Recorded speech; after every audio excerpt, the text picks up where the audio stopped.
In focus now, Florida Congressman Mike Waltz, member of the House Armed Services and House Foreign Affairs Committees, is with me from the great state of Florida.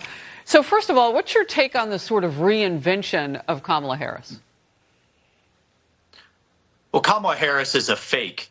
That's just the bottom line. Whether it is her trying to steal President Trump's idea on no taxes on tips, whether it's her vice president picks, Governor Walz saying he served in combat, or whether this is now this total flip-flop on the border. It's fake, fake, fake.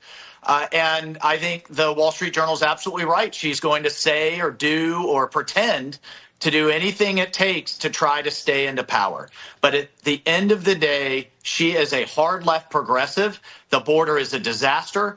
The withdrawal from Afghanistan, all the way to this wide open border and hundreds of thousands dead from fentanyl every year. She owns it, Harris, period. And the American people are going to see right through this. I mean, this is just a joke.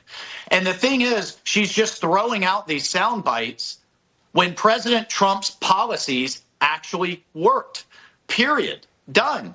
Whether it's remain in Mexico, getting the Mexican government to put their National Guard and secure their southern border, Title 42, or now his proposal to go after the cartels, which are the core issue behind all of this, and use cyber, space, and a naval blockade to actually shut down those networks.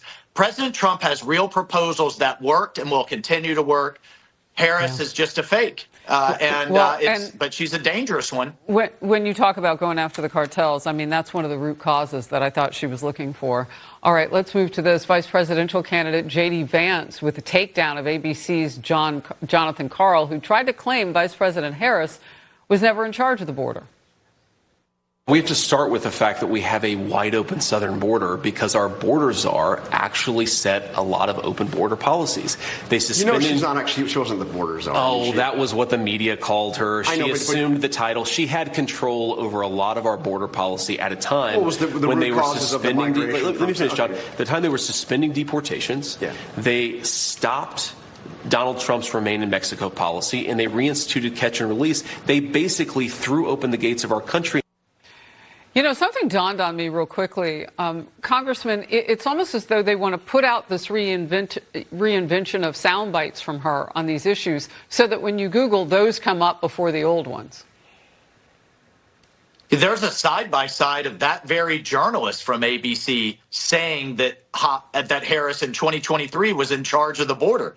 I mean, this is Soviet-style propaganda, and we're watching it in real time, Harris. But let's just take that on the face of it. Okay, she's only in charge of going after the root causes. She's visited exactly once. She botched that visit. And the only solution she's proposed is to throw $4 billion into Central America, when anyone who has served down there would tell you that the gangs, the cartels, and the corrupt government take up to half of that right off the top before it reaches anyone. That's billions into making the problem worse.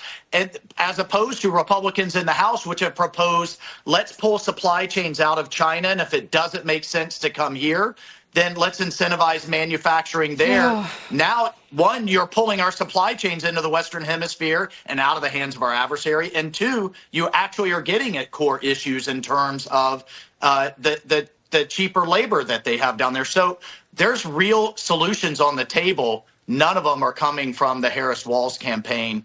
And to see the media just feed into these sound bites, how about you actually interview her about her policies instead of J.D. Vance about her policies? Yeah, and I was going to say, I can imagine in your political career, you've won a lot of debates because you come packing with some new information every time I see you, and you make your points. That's why we also need debates. We need those sit-down interviews. We need her to be just questioned about the tough things. Like, why are you suddenly wanting to fix it now, but you didn't for 3.5 years? I mean, that gives us that opportunity. Real quick, last word.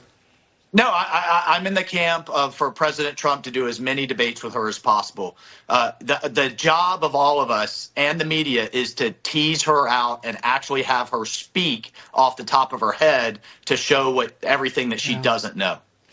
All right, Congressman, thank you very much for being with me. Thanks, Good Harris. to see you.